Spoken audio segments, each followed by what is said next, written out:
हम कई काम इकट्ठा होकर कर सकते हैं। कूटनीति के अंतर्गत डोमेस्टिक पॉलिसीज में we have our own differences with the government because many of the points which he had put across, like having an all-party meeting with the Prime Minister and also a special parliament session, all these propositions haven't been adhered by the government.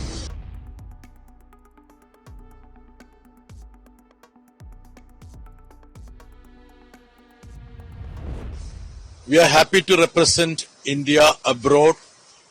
We are happy to naturally work for the larger cause of the nation.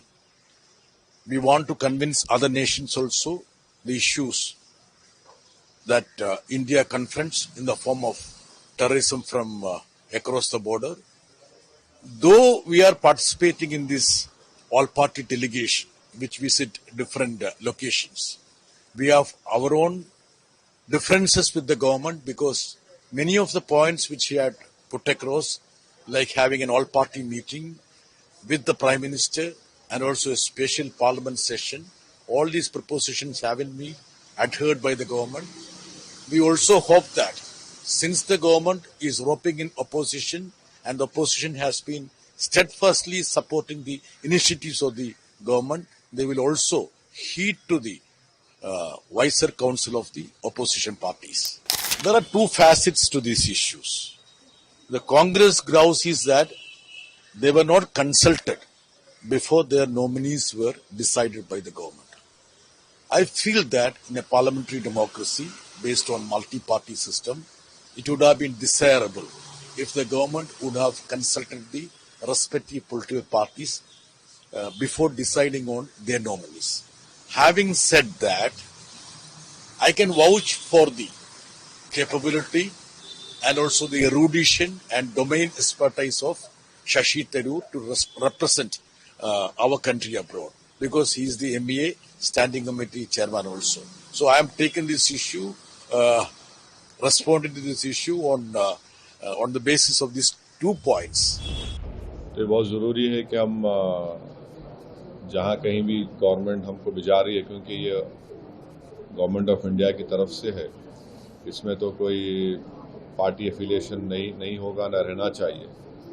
तो जो देश के हित में, जो देश में, जो मुल्क में पाकिस्तान और उनके स्पॉन्सर्ड टेररिस्ट की तरफ से जो हमारे मुल्क में आतंकवादी वाक़यात हो रहे हैं, तो ज़ाहिर है उस पर हम तमाम को जाकर उनको बताना पड़ेगा। और भी डिटेल मीटिंग होगी जाने से पहले हमारी, तो उसमें और डिटेल हमको बातें मालूम होंगी। मगर फिलवक़्त तो मुझे लगता है कि हमको तो भारत का जो स्टैंड रहा है कि हम टेररिज्म के ख़िलाफ़ थे, क्योंकि टेररिज्म के हम विक्टिम रहे हैं, और ख़ास तौर से एक पड़ोसी मुल्क बार बार हमारे मुल्क में आतंकवाद बोलिए, दहशतगर्दी को यहाँ पर प्रमोट करता है, सरपरस्ती करता है। तो ये उनको इन तमाम एक इम्पॉर्टेंट काम है, और इंशाअल्लाह मैं तो पूरी कोशिश करूँगा इस जिम्मेदारी को अच्छी तरह निभाने की। So as of now, what I know is that the group I belong to will be headed by my good friend Bhai Jayant Panda. Jay Panda would be heading this group. I think so. This group of MPs would comprise of Mr. Ashok Shringla as well, the ex-Foreign Secretary, and who else is there? Nishikant Dubey, Fangon Konyak MP, Rekha Sharma, Satnam Singh Sandhu, Mr. Ghulam Nabi Azad. And the countries, I think so, will be going to UK, France, Belgium, Germany, EU, Italy and Denmark. I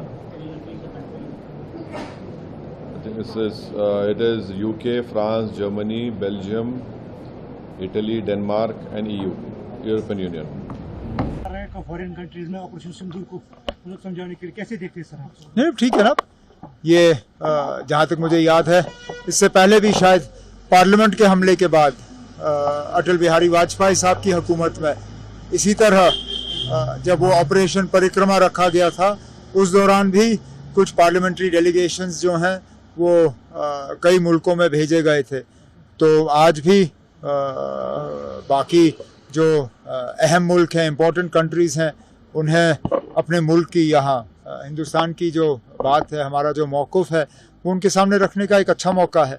इसमें तमाम parties जो हैं, बड़ी parties, उनके नुमाइंदे इन delegations में होंगे और वहाँ जाके बात करेंगे।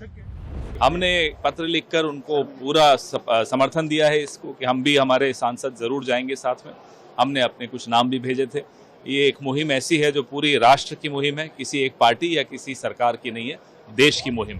केंद्र सरकार ने ये मुहिम शुरू की है और पहल की है, और देश को लेकर जो बेबुनियाद बातें पाकिस्तान दुनिया भर में पेश करने की कोशिश कर रहा है, उसको खत्म करने का नैरेटिव केंद्र सरकार ने निर्णय लिया है। जब पूरी लिस्ट आएगी तब मैं इस पे जरूर अपना बयान दूंगी। चिदम्बरम का बयान आया इंडिया अलायंस को लेके, क्या कहना चाहते हैं? मुझे नहीं पता उन्होंने किस संदर्भ में कहा है, क्यों कहा है, क्योंकि हमारी जब भी पार्टी हम लोग जब भी पार्लियामेंट में सेशन में होते हैं, हम लोग सब क्लोज कोऑर्डिनेशन में काम करते हैं। हम अभी भी कर रहे हैं सब क्लोज कोऑर्डिनेशन में। महाविकास अघाड़ी एक साथ होकर लड़ाई लड़ रहा है। एक आखिरी सवाल, आज मीटिंग हुई, सभी आपके एमपीज, एमएलएज और बाकी सब नेता है, किस लिए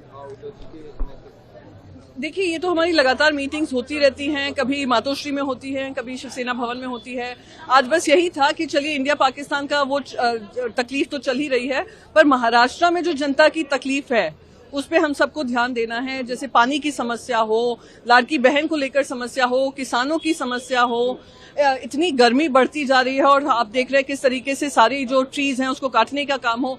तो ये बहुत सारे ऐसे मुद्दे हैं जिस पे चर्चा की गई, बस एक ही मकसद से कि ये हमें ध्यान रहे कि शिवसैनिक हमेशा जनता के हित में काम किया है। जनता का विश्वास ही हमारी सबसे बड़ी ताकत है, उस ताकत को बनाए रखें। 2014 में the number of attacks bye terrorist in Jammu and Kashmir was less than what happened in later years after 2014. ये भी एक रियलिटी है। तो निश्चित रूप से एक ऐसा प्रभावित जो हमने कदम उठाया था उसका हमें फायदा हुआ। तो जब इस बार पहलगाम में आतंकवादियों ने हमला किया, बेरहमी से हमारे नागरिकों को मारा, तो तब 25 अप्रैल को, कि ये तो हादसा 22 को हुआ, 25 अप्रैल को मैंने प्रेस कॉन्फ्रेंस की और मैंने 2 मांगे की वहां। पहली तो मांग ये थी कि एक स्पेशल सत्र बुलाना चाहिए पार्लियामेंट का, उसमें चर्चा होनी चाहिए और चर्चा के बाद एक रेजोल्यूशन पास होना चाहिए। अगर ऐसा रेजोल्यूशन पास होता तो निश्चित रूप से उस रेजोल्यूशन के साथ हम विश्व में जाते और हर देश को बोलते कि देखिए, एक पार्लियामेंट की सोच है और इसमें विपक्ष और सत्ता पक्ष एक मत में है। और दूसरी मांग जो मैंने की कि एक ऑल पार्टी डेलीगेशन जाना चाहिए।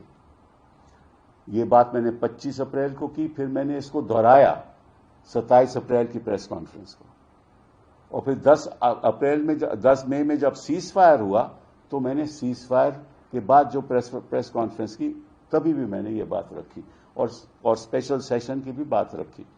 लेकिन पिछले लगभग 10-11 साल से मोदी जी विपक्ष की बात तो नहीं मानते, कि लगता है कि भाई कुछ हमारी बात सुन ली उन्होंने शायद। तो इस बात की बड़ी खुशी है कि प्रधानमंत्री जी और सत्ता पक्ष के लोगों को शायद ये ख्याल आ गया कि हो सकता है कि ये बात सही भी बोलते हों। और हम तो यही कहते हैं कि हमारी बात अगर सुन लोगे तो शायद हम कई काम इकट्ठा होकर कर सकते हैं कूटनीति के अंतर्गत, डोमेस्टिक पॉलिसीज में, क्योंकि हम भी चाहते हैं कि भारत एक ऐसा देश बने जो एक पावरफुल, स्ट्रांग हमारा राष्ट्र हो। तो कोई हर्ज नहीं होता विपक्ष की बात सुनने का। लेकिन मैं अब मुबारकबाद देना चाहता हूं सत्ता पक्ष के लोगों को कि उन्होंने हमारी बात सुनी और एक ऑल पार्टी डेलीगेशन गया। उस समय भी ऑल पार्टी डेलीगेशन था, तो ये बड़ी खुशी की बात है।